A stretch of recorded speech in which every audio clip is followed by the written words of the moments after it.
বীর চট্টলার শান্তিপ্রিয় মুসলিম তাওহীদি জনতা, সম্মানিত মুসলিম তাওহীদি জনতা, আজকে আগামীকাল রোজ সোমবার ঐতিহ্যবাহী ছাত্রছাড়া নতুন পাড়া প্রবাসী ও তরুণ ইসলামী সংগঠনের উদ্যোগে দ্বিতীয়তম ঐতিহাসিক তাফসীরুল কোরআন মাহফিলের আয়োজন করা হয়েছে। উক্ত তাফসীরুল কোরআন মাহফিলে প্রধান মুফাসসির হিসেবে উপস্থিত থাকিবেন আন্তর্জাতিক খ্যাতি সম্পন্ন মুফাসসিরে কোরআন, বিশিষ্ট ইসলামী চিন্তাবিদ ও মিডিয়া ব্যক্তিত্ব হযরত মাওলানা দেলোয়ার হোসেন হামিদি, ঢাকা। উক্ত মাহফিলে বিশেষ মুফাসসির হিসেবে উপস্থিত থাকিবেন বিশিষ্ট ইসলামী চিন্তাবিদ, সুমধুর কণ্ঠস্বর ও মিডিয়া ব্যক্তিত্ব হাফেজ মাওলানা মুফতি দেলোয়ার হোসেন সাদি, ঢাকা।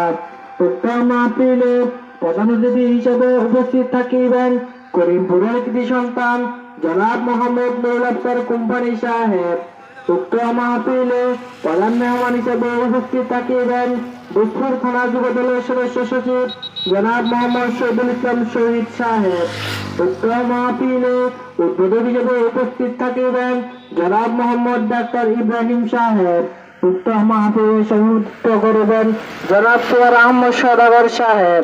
এতে আপনারা দলে দলে যোগদান করে উভয় জাহানের কামিয়াবি হাসিল করুন এবং সাথে সাথে বজ্রকণ্ঠে আওয়াজ তুলুন নারে তাকবীর, আল্লাহু আকবার, আল কোরআনের আলো ঘরে ঘরে জালো। আগামীকালকের মাহফিলে যোগ দিন, সফল করুন। নতুন পাড়ার মাহফিলে যোগ দিন, সফল করুন।